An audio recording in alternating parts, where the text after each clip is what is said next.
I can, I guess, start. I don't think we really had a firm agenda here.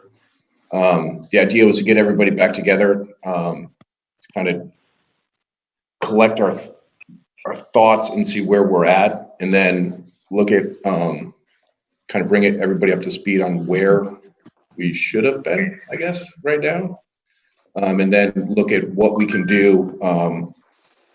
Is there? I think the larger question was: is there a role that EDAC can play as a businesses in town, or as a town climbs out of the COVID debacle and what it's done to the economy here?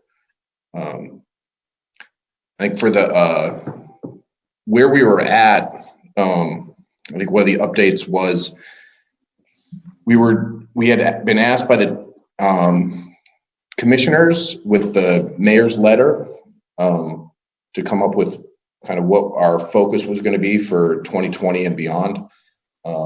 We then asked them if we could have a sit down and go over what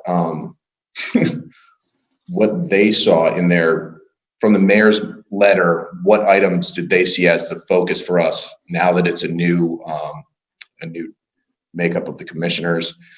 The quick answer was, and this is listed in priority as I understand it, and Randy or Becky, if this is differed from your take, I don't think it does. If it differs, chime in. The first one was that we were going to add, with Becky, EDAC was going to add some questions into the citizens questionnaire that goes out related to the business environment. And that's how we were going to tackle that, that point from the mayor's letter. The second item was we need to reconsider how we get jobs here. That meeting, I believe, was right before COVID, and I think it has a little bit more poignancy now. Out of that discussion was the discussion bounced around in terms of, we've tried a small business incubator in the past. It didn't really grow legs, although we spent a lot of time on looking into it. And then the notion is, why are we trying to, why not leverage or exploit all those other small business incubators that are around town or around Charlotte and go knocking on the graduates out of those incubators and say, hey, it's nice going to an incubator out in university, but have you seen Matthews and what we have to offer? So we get those small businesses graduating out of incubators. We show them that they have a home here in Matthews. That was item 2. And then the third one, which I think was a distant third, was coming up with a soft small area plan that, from an economic perspective, that kind of bolts onto what we have already for the various small area plans. For example, the Family Dollar Corridor. What is there any? And I think the quote was 1 paragraph max of what we're looking for, what the town might or should consider having from an economic perspective or business types in those different small area plans, or I guess it's collectively the small area plan areas that we have. Did I miss anything, Randy or Becky? Or is that? I think that's what that is what we had talked about when we met with the commissioners. And what was that, Becky? Way back, it seemed like 10 years ago, but it was about March 18th or something like that. Something like that. Yeah, it seems forever ago. I think those were the key things that when we got some clarity. I think the other thing was we had a separate group who was looking at the idea of the convention center / business hotel as well. And that was starting to pick up some steam. Gosh, I wonder if there's still an appetite for that, given most hotels have been closed for a while. It doesn't mean it's going to be that way forever, but in our subcommittee, Steve, you're right. Those 3 things, those were what the things you identified were the ones that I had identified also. I just think, I don't know if we've officially been told, though, no to the idea of the a business hotel. No, I think the inn, as I recall, there was at least one commissioner that suggested that that should be our focus in reaching out to all of them, all of the possible hoteliers in the nation. And I don't know that we as a, band of fearless leaders have the bandwidth for calling up Marriott and Hyatt and saying, let's go. Despite all your other hotels being closed, we'd like to have you come and build one out here in Matthews. Cindy, you're speaking there because I know you and Marcy had worked on some of this too. Well, and Marcy and Brett will have to help me a little bit with this, but we met with Becky, and our next step was to meet with what was the name of the man that we were going to meet with that owned several hotels around here as well as other places. So I guess my question would be, and I don't misunderstand this, I totally agree that it's almost impossible right now to be talking to people about bringing in a hotel to Matthews, but I wonder if somebody could reach out to just Marcy, Brett, Becky, if you can help me with the name, I'd appreciate it, and just get a feel for where everyone's at so we can close the door on it. Or does that make sense? Maybe it doesn't make sense to do that, but. Are you talking about Tom from the Visitors Authority? Well, I'm talking about Tom, but he offered to bring somebody to the meeting who owns hotels. And I think it's Patel. Is it Mr. Patel? Do you remember Mr. Patel? He was. It wasn't. Yeah. No, I think Patel is correct. I need to go back in my notes and find the person. Yeah.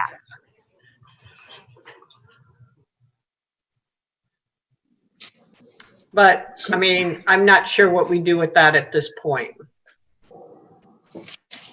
Steve, I'd suggest to your first point, maybe we spend a little time on that first point you brought up about what role can we play in greasing the skids of economic recovery in the area, especially among the small business group. I mean, it might be worth a bit of some conversation about some of that. And maybe Becky, there's some things the town has done already. I know you guys right out of the gates held some online video conference with the chamber and CPCC to try and get the word out there to folks about options and resources for them. But maybe Steve, I don't know. I seem like maybe that's something we could spend a little time on that kind of subject. Absolutely. I think, if we add on the hotels to the other three items, I go back to the old saying, why waste a perfectly good recession? This is a great way for EDAC to, I think, take center stage, or at least rise to the occasion and say, hey, this is why we're here. This justifies our existence. And what that looks like, I don't know. Yeah. And I'm interested in hearing what the group has, if there are any ideas of what we could throw out there or provide. The town that was a great, I think it was on PPP in the early days. That was one that I sat through. That was fantastic. I wonder if we even do a follow-up to that now that there's a little bit more guidance and a little more confusion about the forgiveness side of things, because I think most businesses are within 3 or 4 weeks of crossing that hurdle, right? Maybe if we have a follow-up with that.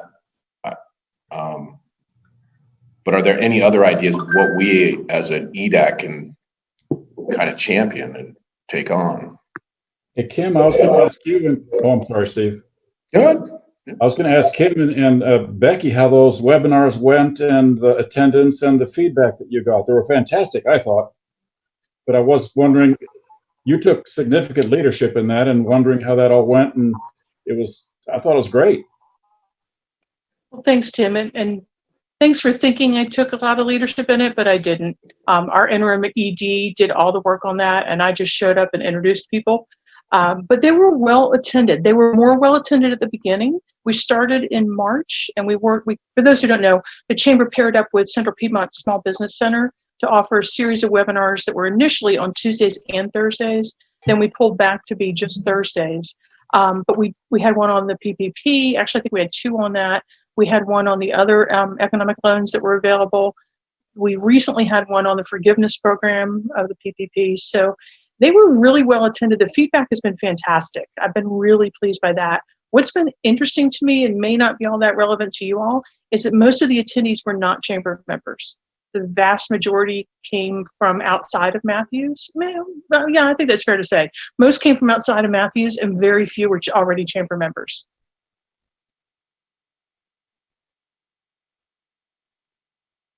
I think the only, and it might have been how the invitations were sent out, I think the only way I found out about one of them, and I didn't realize it was weekly, was from an email mentioned from that Becky had, I think.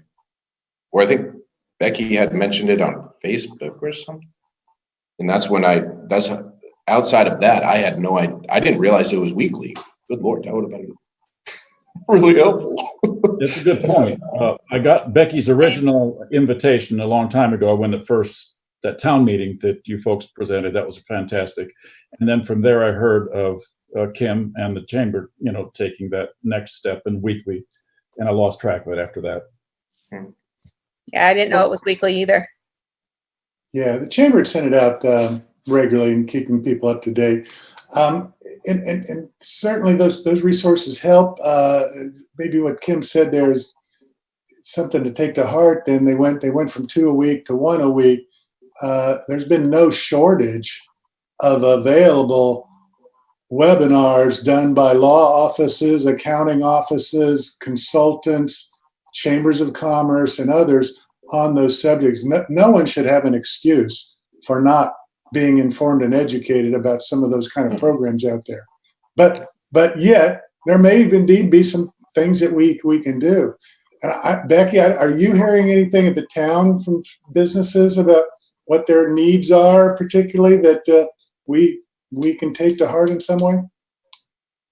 We're really not hearing a lot at the staff level. I don't know if John is hearing more as an elected official, but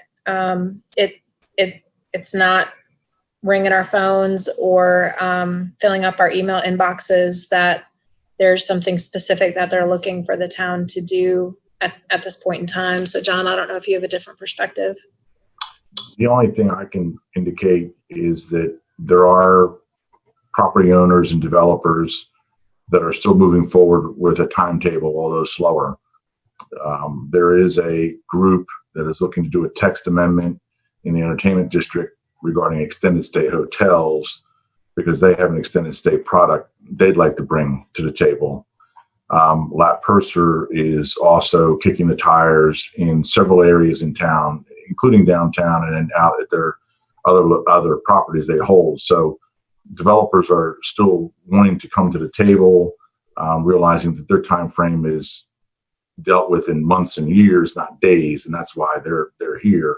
But beyond that, the doors aren't being beaten down like they were just 3 months ago.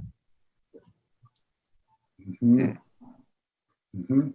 But kind of to Steve's point, that might be a good way to say, to embrace that type of business to come to Matthews. Developers. Well, I can talk to that a little bit. Most developers, unless they flip property, have acquisitions. Let's take Lat Purser, for example. So he owns Matthews Station for a great deal of that.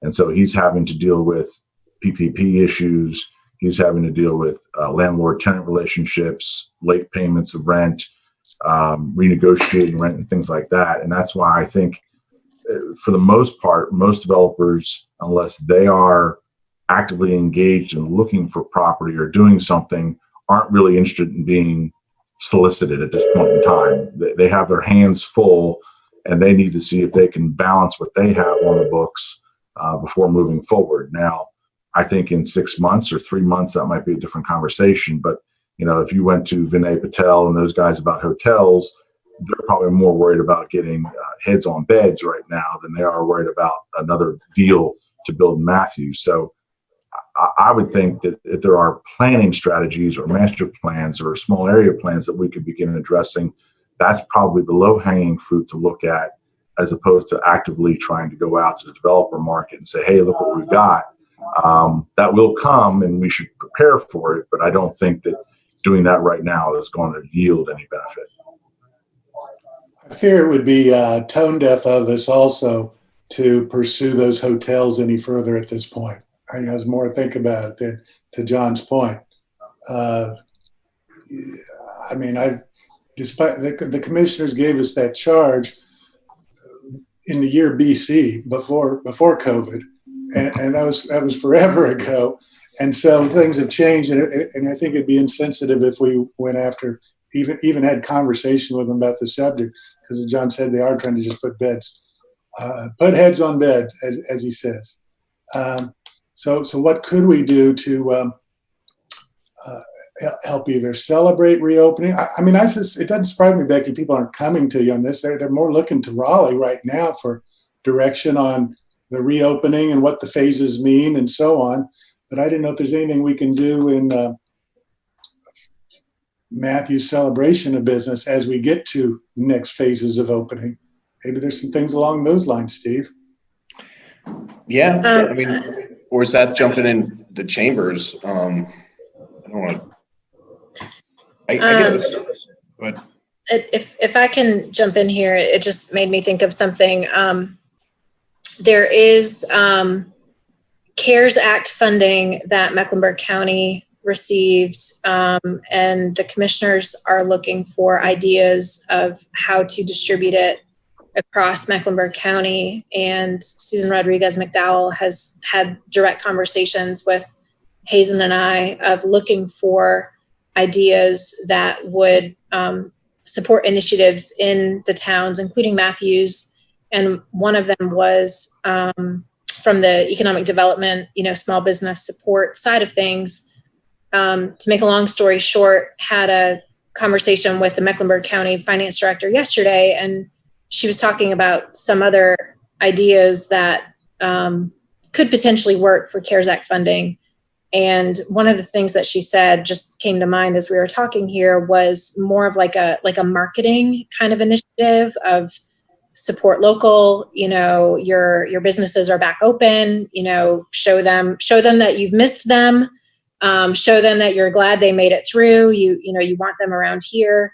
Perhaps a marketing campaign could be something that EDAC could be the driving force in putting together that proposal and requesting it. And then the funding would be coming from the county pot of money. So it wouldn't be something that would be directly coming from town coffers, but that overture is out there and it's active. It's happening now.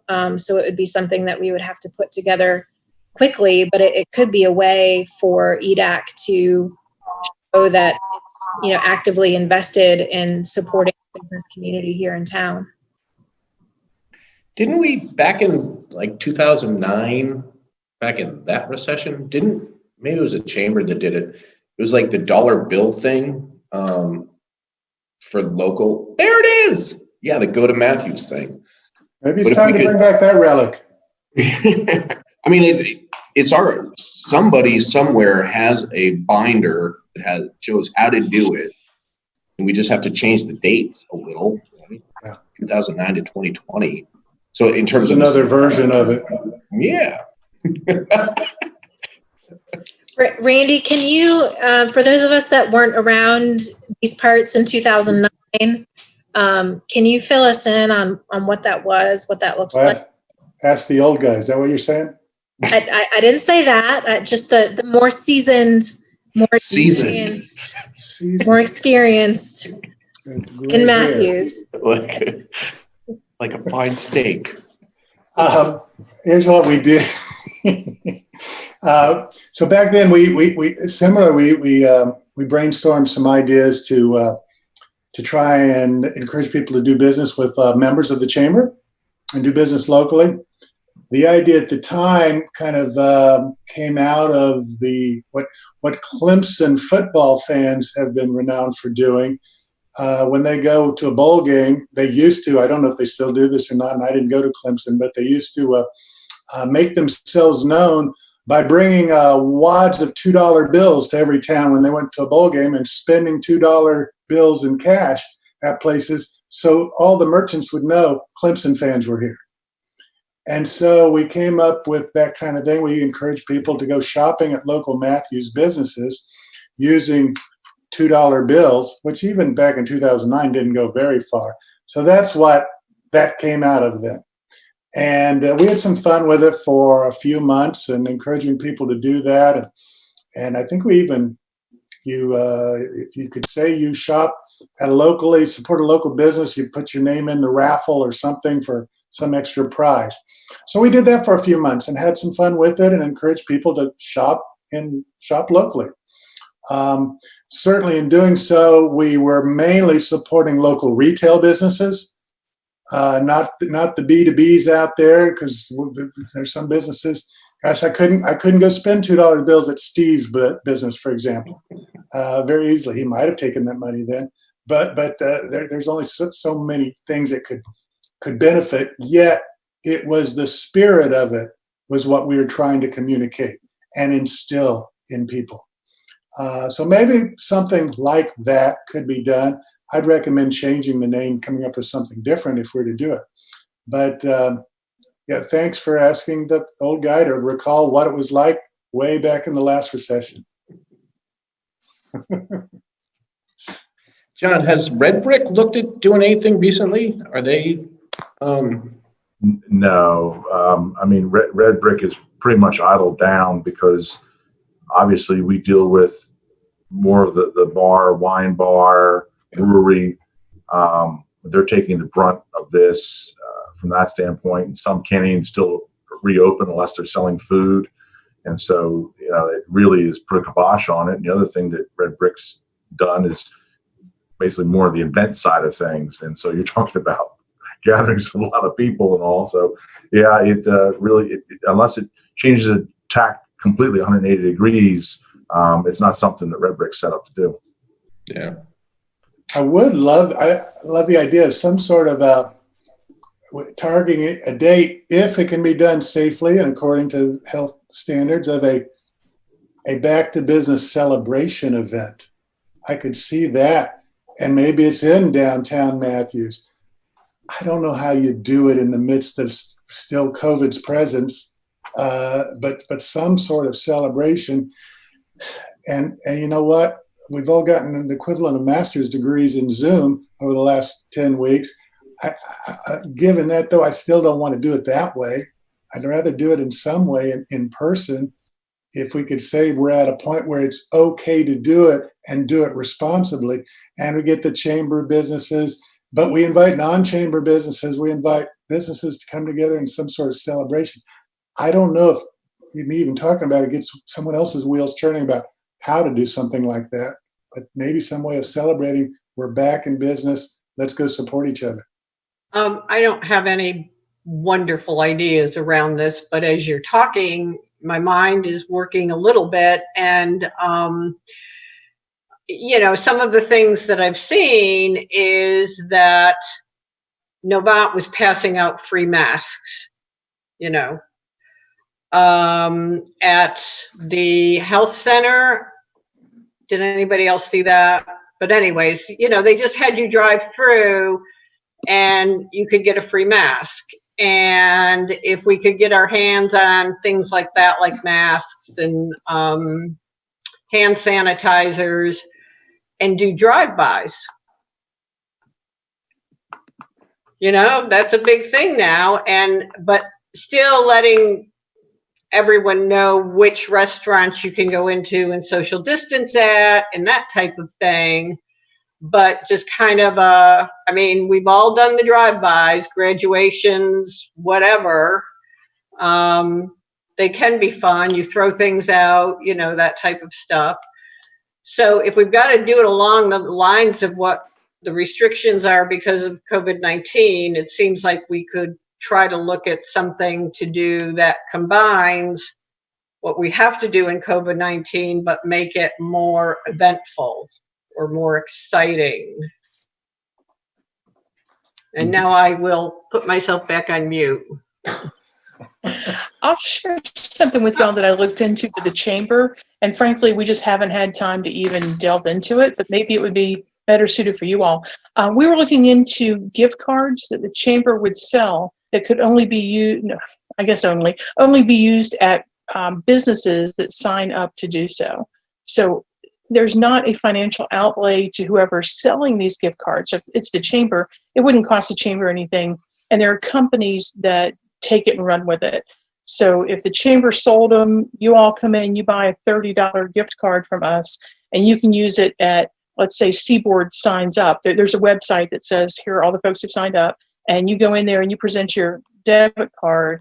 Not only does it benefit the business, and of course there is a fee, the fee to run the card still applies, and it's actually a little bit steep, but the chamber or the member gets the benefit of the folks coming in, and whoever is heading this up, so whether it's EDAC or the town or the chamber, we actually get a database of who bought the cards and where they used the cards and how much they spent. So it's just not something we've had time to pursue, and I'm not sure we're going to. Becky, is that something that could we make it fee-free using that CARE Act stuff you're talking about?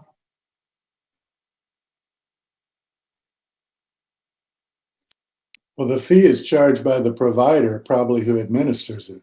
No, I know, and that's what I'm saying. Let that funding pay that fee. So in essence, for the local economy, it's a clean 30 for $30, Yeah. and that CARE Act facilitates it. Becky, are you saying that the CARES Act dollar, there's an allocation to Matthews then of some of that? So the county received $39 million, and they are looking, and that was a direct appropriation due to the size of this area. And City of Charlotte actually got more than that. And so the County Board of Commissioners is looking for ideas of how to best spend some of that money in the community. And so what I'm hearing, Steve, is it would be your administrative costs. So so you would be working that into a downtown business promotion campaign, and whatever you thought the administrative fees would be, 5% of $10,000 worth of cards sold or whatever that is, you would just build that into your application that you were looking for the CARES Act funding to cover those administrative fees, and that would wipe it out. That would be a way to wipe it out if it was approved. And we could build a marketing campaign around it, like you were suggesting earlier. Yeah, to build it out. Or, we could do it in conjunction with the chamber, or if one takes it over versus the other, or, I was just thinking to remove that, because I'm sure I'm guessing that it's put on by a for-profit company that's either a card holder or card, right?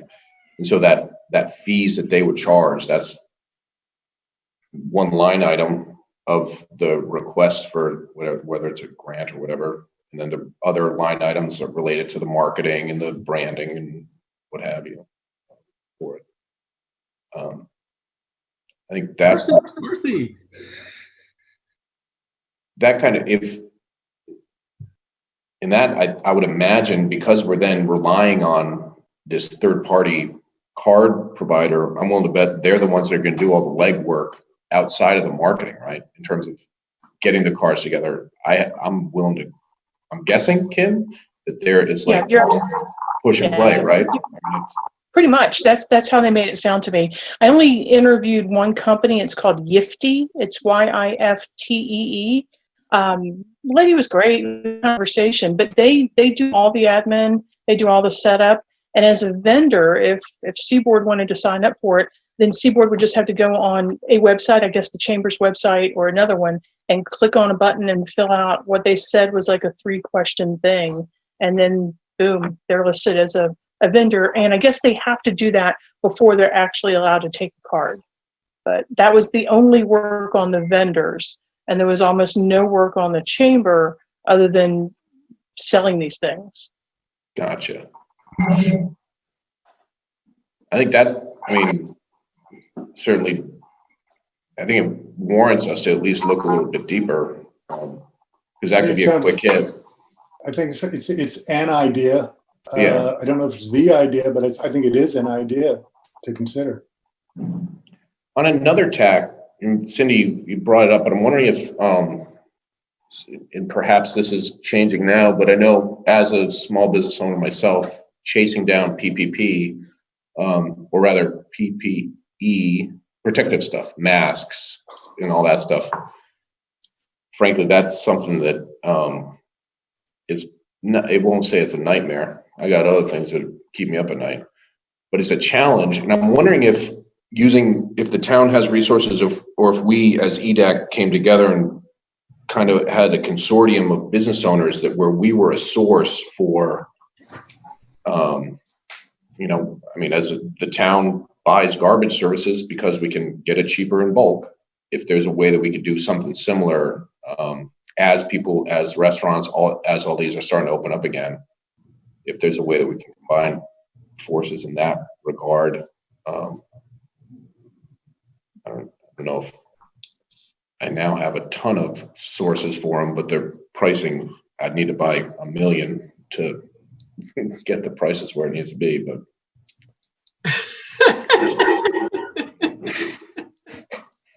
Well, and that's the thing that's something that everyone really needed 6 weeks ago. Yeah, no, that's true. Yeah. 6-8 weeks ago then. Although there could be something to distributing branded I Love Matthews mask, except for that segment of our population who's very stubborn and won't wear a mask at all. But you could promote your hometown through your mask that you wear. I think the masks are going to be around for a while. Yeah, I don't know about the rest of the stuff. I talked to someone who just looked into the pricing to have some masks made, and he came back with a quote of $5 to $6 a piece. Yeah. Mr. There are better Chairman, prices out there. It would have been 50 cents a mask probably 3 months ago. Right. I got it. I think my lowest now, I'm down to $2.25, one color with our logo. I think that's the best price I have so far. But I think that was 100 minimum. But anyway, and we're buying the hand sanitizer by the gallon. So Yep. I think it's $40 a gallon. Yeah, people also like just the little ones to be able to carry them around without, pouring them all the time and that type of thing. So I think it's still in to have that stuff and to be able to pass it out, because people are forever going into Walmart and everybody's looking for it. It's limited to one per person. I think it would bring a lot of goodwill that the city went to do that for its owners, as well as people willing to visit Matthews and get to know Matthews again. But yet business owners would need large quantities to make a difference. Yeah. Right? Yeah, but if we can get it discounted by the number that we're getting. Mm-hmm. Here's an idea. So this is just a spray bottle. I don't want to do it with my eyes, but I think I have 2,000 of these little bottles. I don't have one, but we've put a label on for all the employees. And we bought 5 gallons of the sanitizer from, I forget which distillery it is up in Charlotte. And so we've filled these, and then all of our employees, they have them where it has a logo on it. It's just an address sticker that we put on, printed up. But we could do something like that. Like Matthews is open, Randy, back to what you're talking about, like the celebration or whatever. And that could be another thing that from a marketing perspective, that's pretty cheap. I think the cost of this all in is probably, I don't know, 45 cents when everything, not including the labor to fill it, which, I mean, a funnel and a big jug and can do a lot of them. Or we did a lot of them. Kim, I have or Becky, I'm trying to get my head around the CARES Act funding. Is there any, like, what are the guidelines that say, this is what we're looking at, or is it wide open? I mean, usually when you apply for grants and that, they want something specific addressed. So what does a CARE Act funding, how do they see themselves as, what do they want to help with? Am I making sense? Yeah, I think so. I guess I'll couch my response by saying, we were just talking to one Board of Commissioner member, and so she may not be the majority opinion, but she expressed was initiatives that would assist the small business community. And where they are prohibited is they can't provide direct grants. So they can't just say, here's small business, we're going to help you by giving you $1,000 that you don't have to pay back. The funding does not allow that.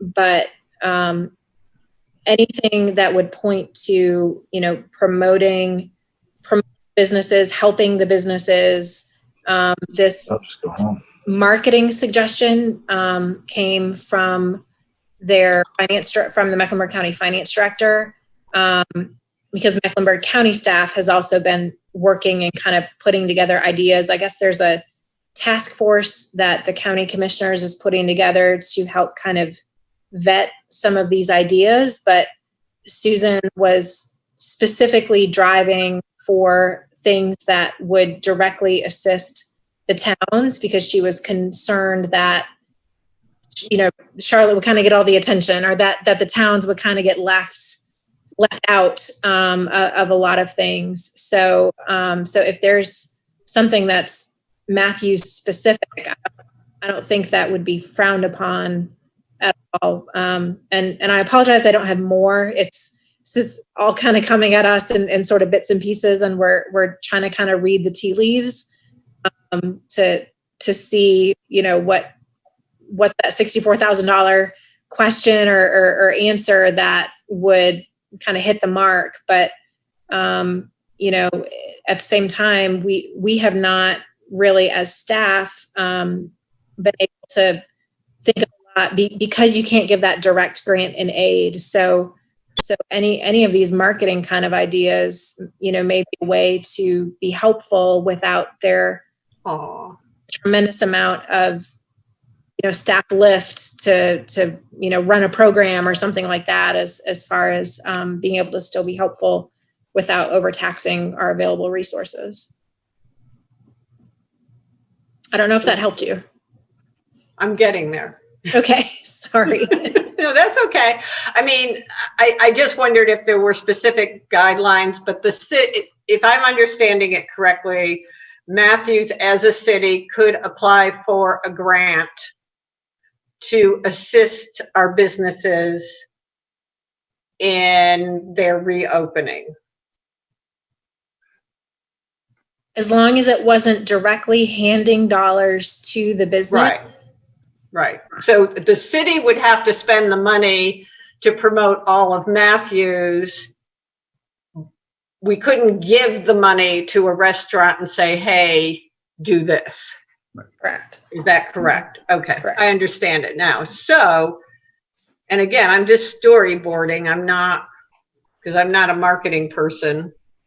But it seems like we could have some type of for lack of a better, because I know this is an overused term, some type of grand reopening in Matthews and celebrate opening and have a specific night, whether it be on the night we usually have the concerts or, whatever. And good point. I think it doesn't have to be a night, like Randy was talking earlier. It may not Okay. last forever, but we could develop around a certain campaign. We develop a marketing campaign that we would submit to the county, and they would say, hey, that's a great campaign. It could be Matthews centric, but it doesn't have to be only Matthews. The whole area could participate, and we would be the leaders and carrying that thing forward. All right. When you say not, it doesn't have to be Matthews centric. What do you mean by that? It doesn't have to be only Matthews. We have a whole southeast region here.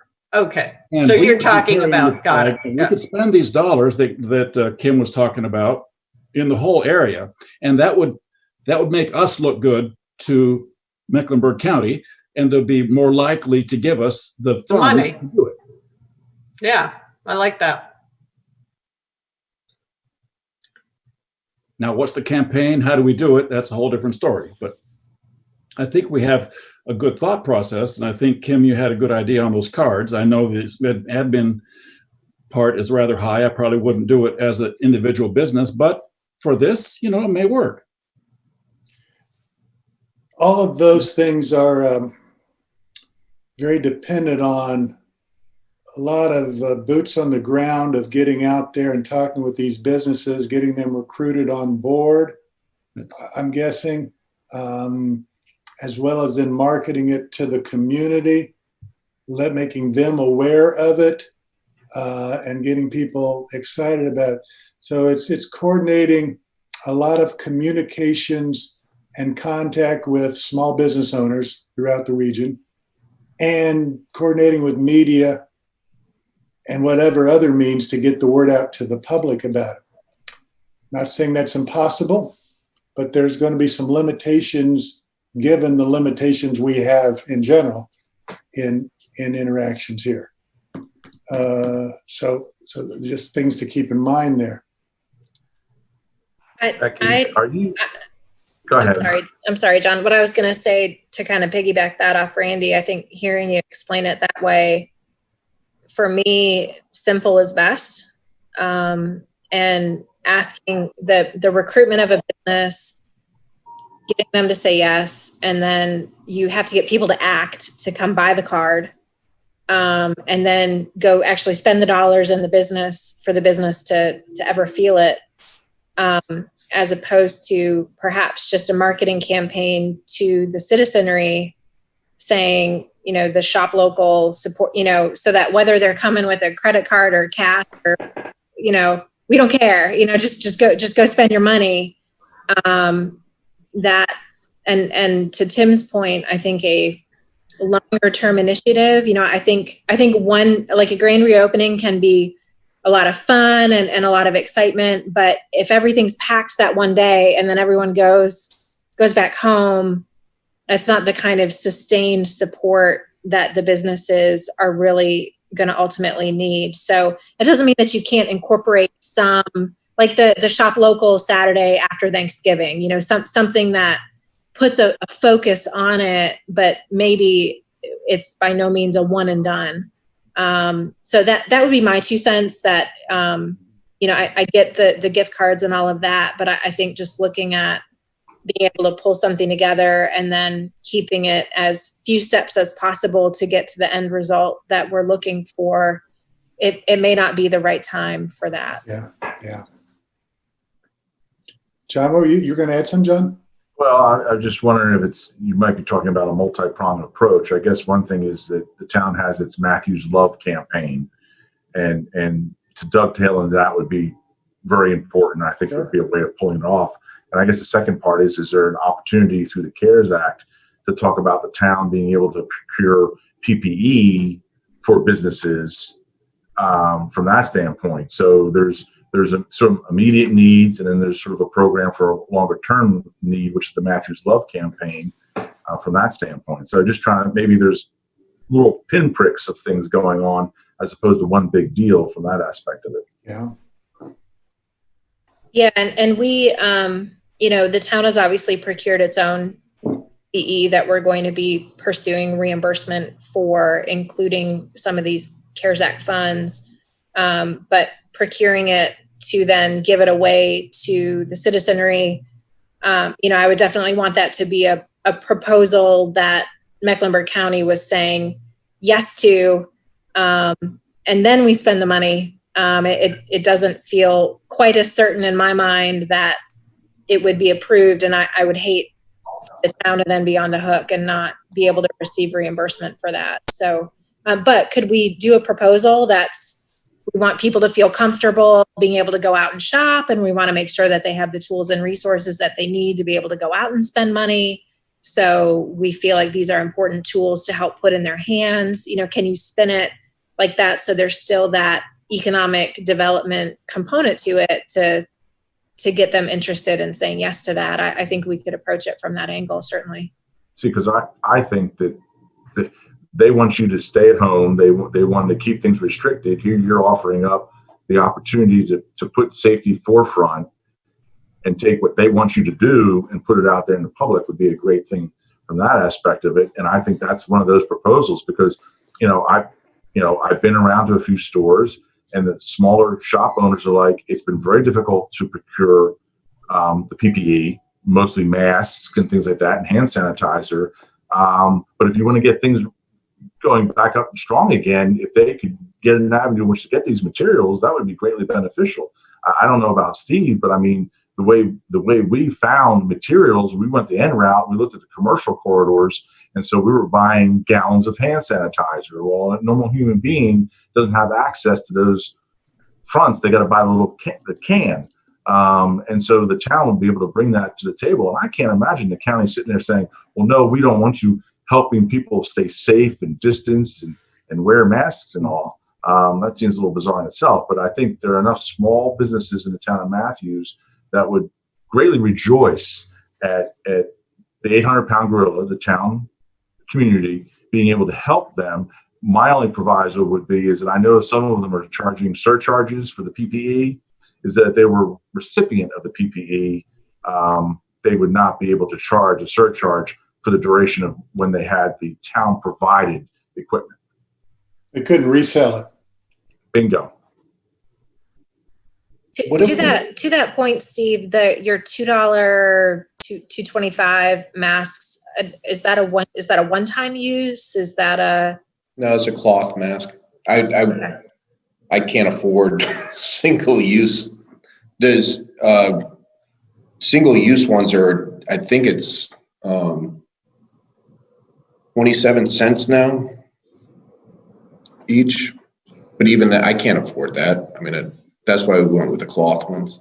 But a thought, what if we had, tying to the Matthews Love campaign, what if we had like a Matthews Love kit that you could order online and you get a bottle of hand sanitizer that's branded I Love Matthews. It's got a mask in it.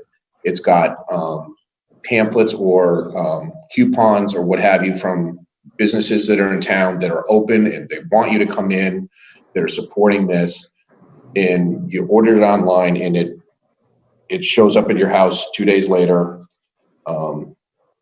and Bob's your uncle. You can safely go. It's with businesses in town that recognize the need for safety. The town is saying, hey, here's how you can get out there and safely visit these places. And it allows the businesses to advertise and say, hey, come get a pizza or what have you, right? The whole list of almost like or you know what I'm talking about. I think you're onto something there. Kind of if it can be done simply and get that in the hands of people, sure. I mean,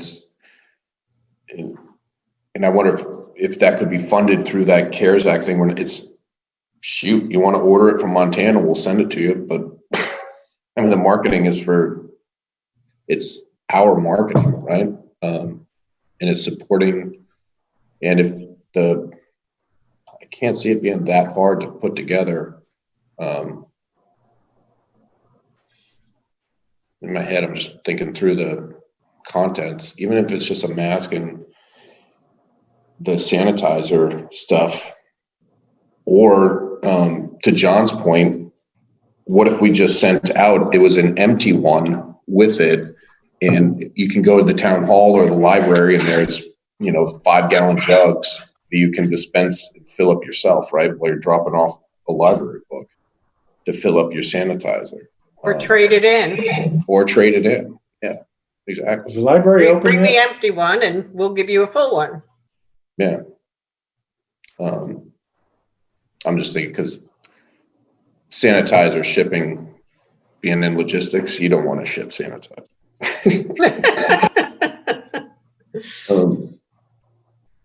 But there's got to be some way to, I think all of these little kernels of ideas, there's got to be a way to tie in, and we have it actually come out of this as a town with a stronger brand, better understanding of, what Matthew's Love is and that campaign.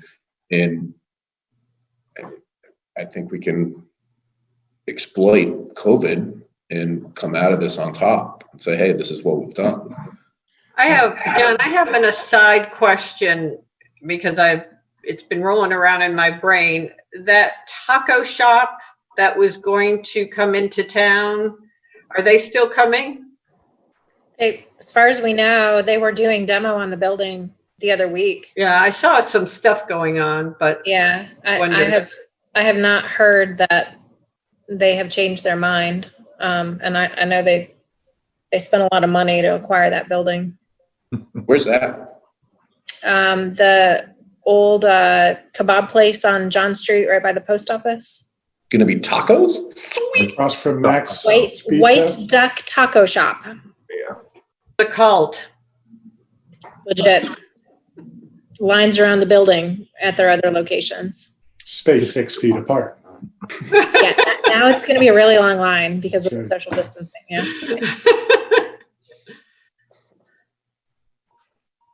Hey, Steve, maybe to simplify your idea, it's you assemble 200 of those packages and you have them at the library for folks to come and pick up. Sure. They Yeah. include the I Love Matthews magnets for your cars or whatever those Love Or Matthews. magnets. Yeah. Love Mhm. Matthews, hand sanitizer branded, a mask, and information about businesses. Yeah.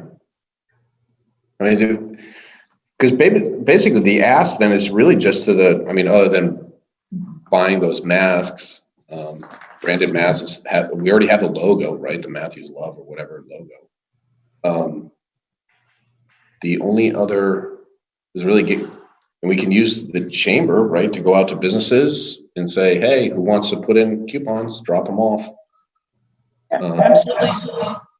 We can have the boxes available at the chamber as well. It's the visitor center. Yeah, that's true. That's probably the more appropriate place. How do we move that forward?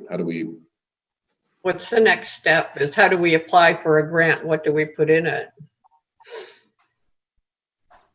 There's no format that we've been given. It's really just, give us your idea, give us your budget. What would it include? I'm not sure, I would want a marketing component to it as well, but I think Marcy had to drop off the call.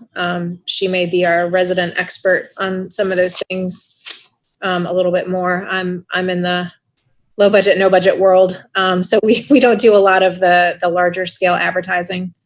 But Marcy may be able to help with some of that information. That's the spirit. Nominate someone who's not on the Zoom call to take it over. You like that? You see what I did there? That's the way committees get things done. Well, it indeed could be. And I was thinking actually in Kim's world, in the chamber, if there's some folks who could help and along with some of us here to take that on too.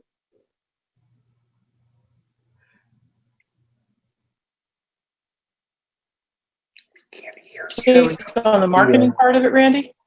I We don't know, the are- marketing, the logistics. Good. We're really short-staffed. I've got 2 part-time people, and that's all I've got. Mhm. Somebody we has to, We could definitely, go ahead, I'm sorry. we definitely want to be involved, and we will do everything we can. But I'm just being real honest with you. We're not going to be able to take on the whole thing. Yeah. Well, and I think Marcy is perfect for the marketing. Somebody has to write a proposal. And in that proposal is how we're going to market it. But somewhere in my brain, I'm thinking they want a proposal saying this is exactly what we want to do.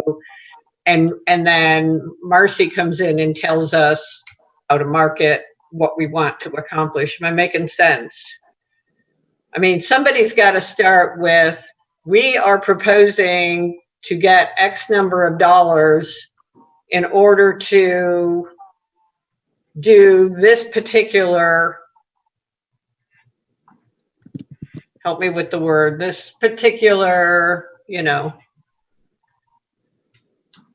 right? I mean, if there's no guidelines, the proposal still has to be written.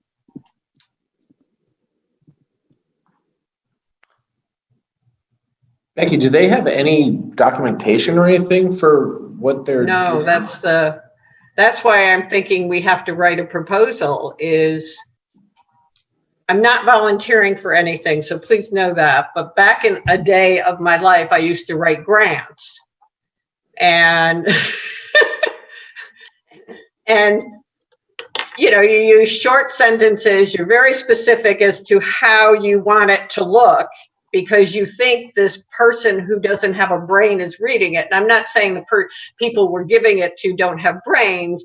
I'm just saying you have to be that clear with them, this is exactly what we want to accomplish. So a lot of the stuff we're talking about is big picture kind of stuff.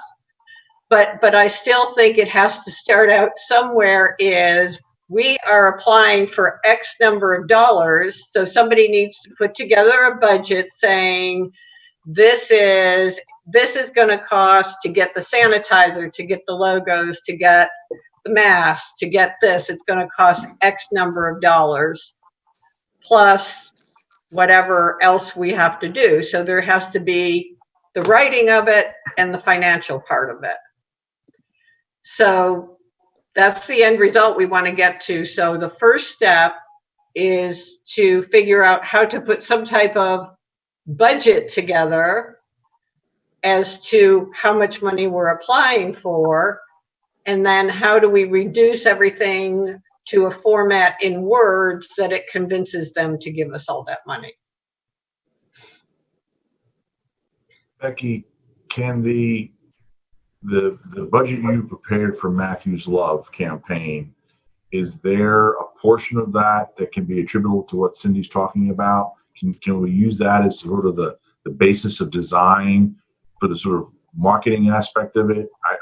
The materials I think are easier, sort of Steve's point. I mean, a bottle is X, sanitizer is Y, a mask is Z, those kind of things. But from a marketing standpoint, I think the Matthew's Love campaign although it was over a month, kind of has all the various components of what the product was, what the end result you wanted it to be, and how you effectively marketed it.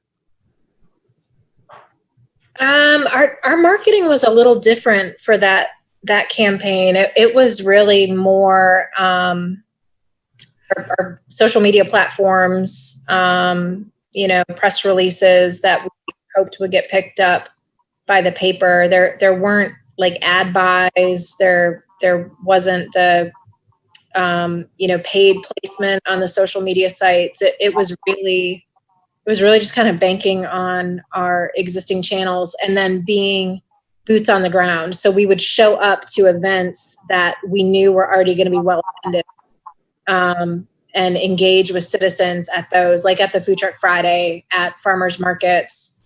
So we didn't have a formal marketing plan that cost money, or was honestly super organized, from that is the way that we're describing this one.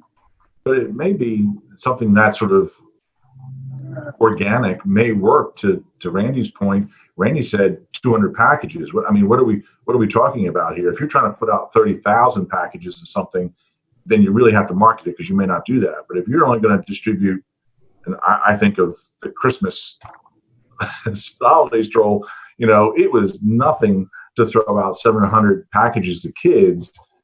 It wouldn't take long through just word of mouth, social media, organic growth to push out 500 to 1,000 types of packages, so to speak.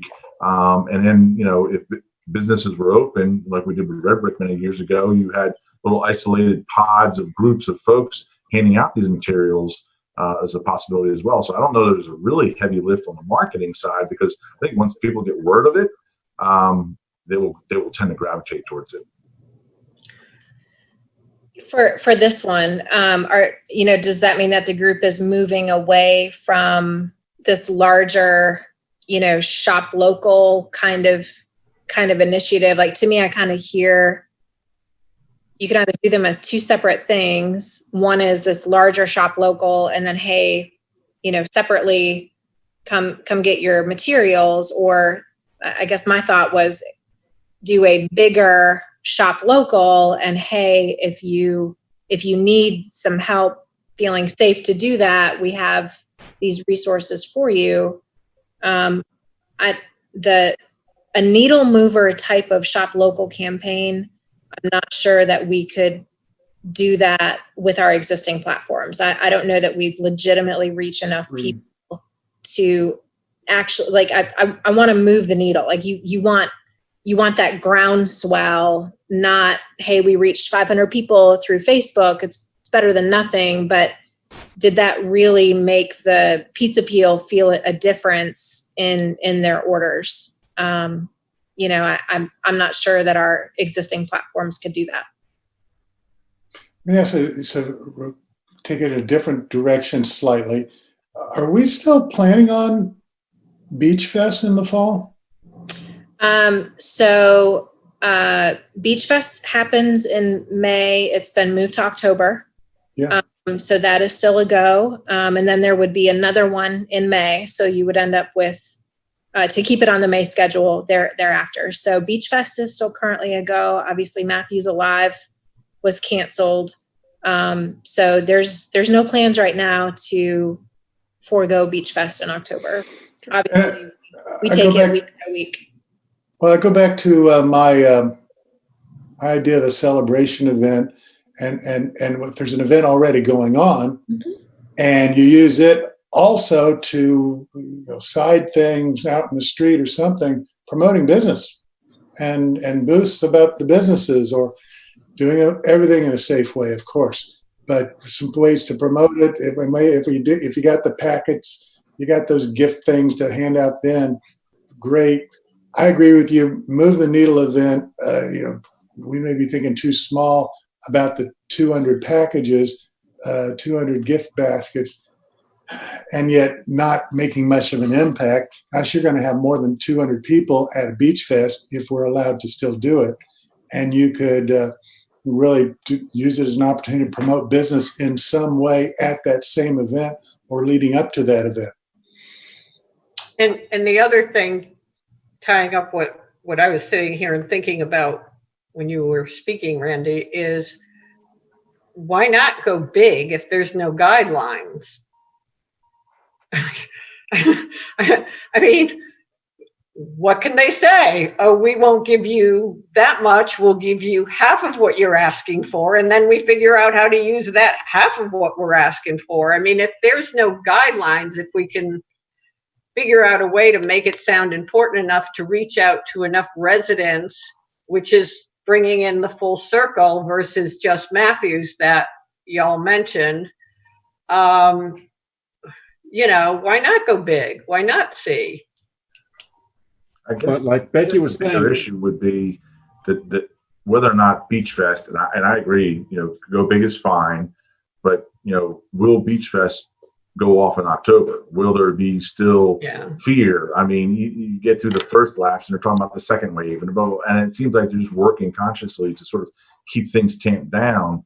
I think there would be some cautious on the town side as we get nearer to it and things aren't getting better to promote an event from that standpoint. But in some respects, I like the idea of the Beach Fest being watered down to not being a beach fest, but being more of a Matthews Fest, opening up things, because Beach Fest and Matthews Live is concentrated in one area.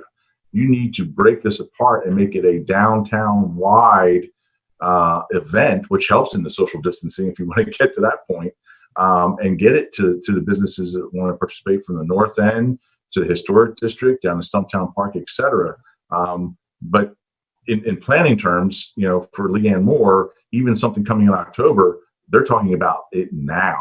And so there is some logistical issues there, but I could see if something's in the works, that would be the best opportunity to kind of piggyback on that. But I know from Matthews Live and Beach Fest work, they've never ever thought about opening up the floodgates and enveloping downtown as the event site. The fact is, we are still not fully open, and we're not going to be fully open for some time. And so there's only so much maybe we can do at this point to do things. I mean, I want to do something here too, and I hadn't even thought about it until Becky brought up maybe there's some money to help do it, but there's only so much that can be done at this stage. Well, and if we are trying to tap into CARES Act funding, it's available to be spent through the end of this calendar year. Ooh. So it's not something that would need to necessarily be immediate, but it is banking on things being good enough before the end of this calendar year that we don't look tone deaf and, rah, go spend money. And, meanwhile, things are in really bad shape all around us. Yeah. I think so would it be a possibility? So would it be a possibility to have several events up until the end of the year that, maybe one of them is doing the hand sanitizer and all that kind of stuff. Maybe that's a part of one of them, but maybe we can tie in some other things as well to help local businesses up until Christmas.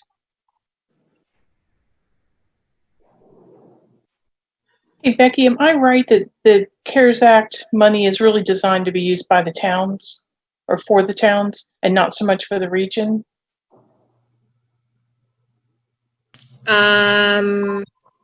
It's anywhere. The 39 million specifically is anywhere in Mecklenburg County. So I'm not sure. 39 million. I thought that the commissioner who was pushing this was pushing it for the benefit of the towns. That's not true? She was merely just to make sure that the towns don't get left out. But I wouldn't say that it needs to be that way. So you're saying, Kim, for the benefit of making up tax revenue loss? Is that what you mean? Making up for lost tax revenue? Is that what you think was inferred there? You asked me, Randy? Yeah. No, I didn't have tax revenue in mind. I just had the impression mistakenly that the councilwoman who was pressing this had towns primarily in mind, and I was wrong. Hey, so maybe related to this, because it is talking about events, as Becky, there was the budget. The budget does not, we don't have included in the town's budget money for our annual business summit. I think that, I don't know if we all talked about that, or if that went out to everybody in this group or not. Is that accurate to say?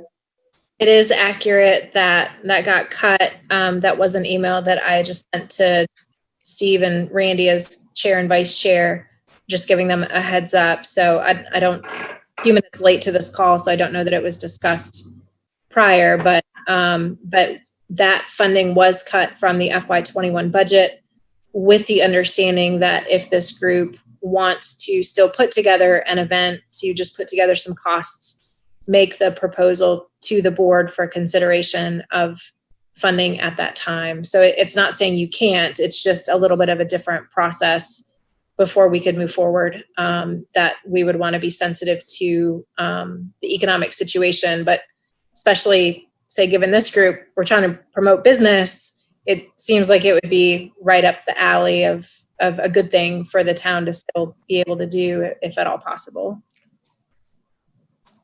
Yeah, and that's why I bring it up, because it's kind of like, on the one hand, we have that cut for a different reason, understand, and then yet we're talking about doing something else because we may have some funding from the county, I guess ultimately from the feds, if it's for the CARES Act. Then I don't know, Steve. I'm kind of at a loss here. We've talked about different ideas. I don't know if any one is the right one. There's and again, there's only so much we can do given the limitations we all have in public gatherings and the timing of reopenings too.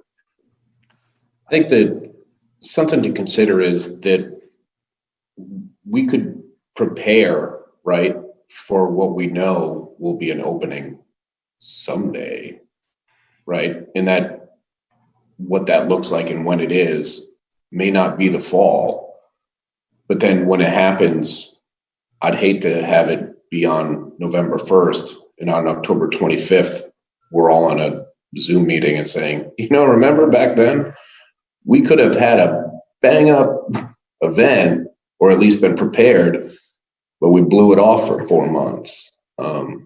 That's my only thought. And just because we don't know when it is, doesn't mean we can't kind of put a little bit more meat on the bones of what we have so far and see if there is something there.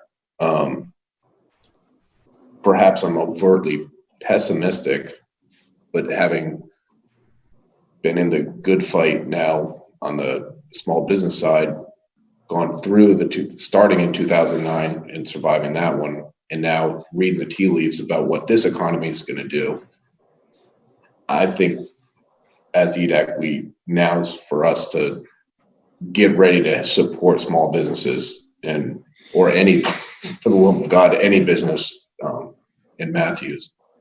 I just hate to be standing there flat-footed when an opportunity to celebrate them and it happen comes through. I think that'd be a shame if EDAC missed that opportunity to be relevant. But I don't have the answer. I think there's a lot of great little kernels that came out of this. And to be honest, that was really that's kind of all that was expected out of the meeting, right? For the agenda is to start, just at least get an idea, some ideas going out and about. I am certain that tomorrow morning in the shower, I will have about 17 different ideas, as will most of you. Perhaps not in the same shower, or in a different place. I think it would behoove us if we have an open kind of running dialogue about, or email chain or what have you. I don't know what's allowed by the town and open meeting rules and stuff. But just of saying, hey, have we thought about this? Could we consider this? Because I think we do have an impetus here of some good ideas of things that we can do. And maybe, Lori, that is an opportunity for another meeting for us in a couple weeks. Yeah, you can do another meeting. What I was going to suggest was, if you guys do have some ideas, if you want to email them to me, I'll collect them and distribute them as necessary. And then we can talk about another special meeting at some point in the near future to better discuss it with the whole group. That's excellent. Laura, you're good at getting us some wrap up there and direction. Appreciate that. I think it's good, Steve. Becky?